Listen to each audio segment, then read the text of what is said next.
Só que isso não... Quando a gente está falando em corpo de normas fechado, isso fica um pouco de fora, né?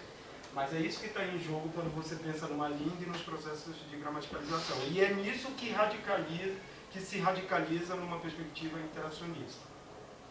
Os saberes dos gêneros também, né? Os gêneros numa perspectiva de práticas sociais, etc. Aquela perspectiva bakhtiniana, né? Então, mas eu queria fazer um paralelo. Então, se aqui você tem um cânone fechado, aqui você tem a ideia dos gêneros textuais. Escritos e orais. Que vai junto, exatamente, com a ideia do escrito e oral, com a ideia da ampliação de planos menores para o discursivo e por aí vai. Bom, do ponto de vista do método, o que acontece aqui? Se você não tem, então, exercícios classificatórios de memorização, você tem um esforço para quê? Se você não tem a experiência, vamos começar por aqui, a experiência da exposição, você tem que tipo de experiência colocada em relação à língua? Então você teria uma experiência aqui de incorporação,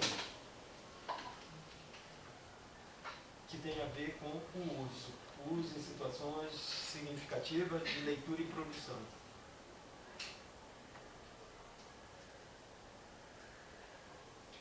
A ideia do erro se configura também. Então você cada vez afasta mais a ideia desse binômio certo e errado, e você começa a lidar com esse problema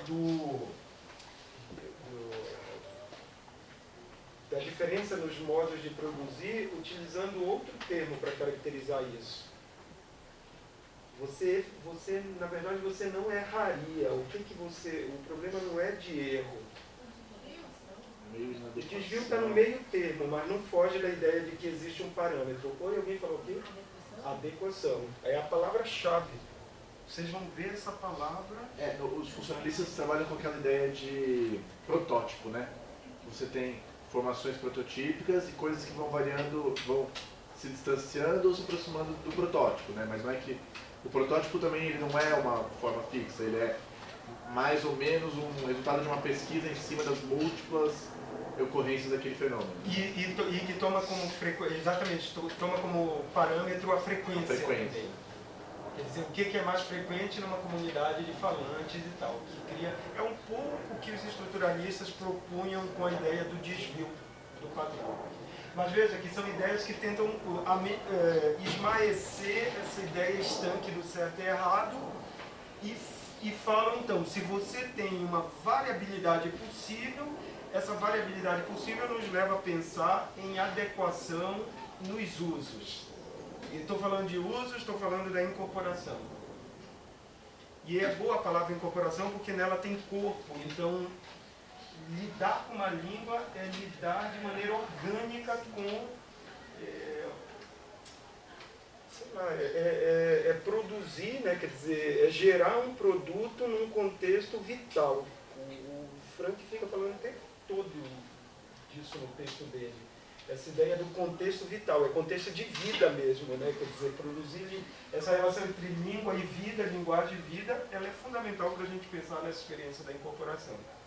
Bom, adequação, então não se colocaria mais um trabalho de memorização, repetição de fórmulas, se não é isso agora, e você mantém então uma atividade criativa do sujeito, você estaria falando de uma ação do sujeito que é uma ação, digamos, de construção, pode ser pensado em termos de construção, em termos de uma apropriação que...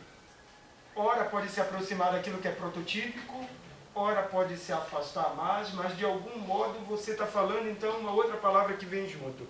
Você está falando de variação. Então não é à toa que... Bom, eu estou falando de método aqui, né? Eu utilizei esses termos, mas falar em adequação, falar em variação... nos faz pensar que esses saberes eles se alargam, então, né? E é muito interessante essa coisa, porque veja, é só a partir dos anos 80, porque a contribuição das disciplinas fora de uma epistemologia estruturalista, de disciplinas fora daquilo que se considerou o núcleo duro da linguística, identificado com essas disciplinas que estão na história, fonética, fonologia, morfologia e sintaxe.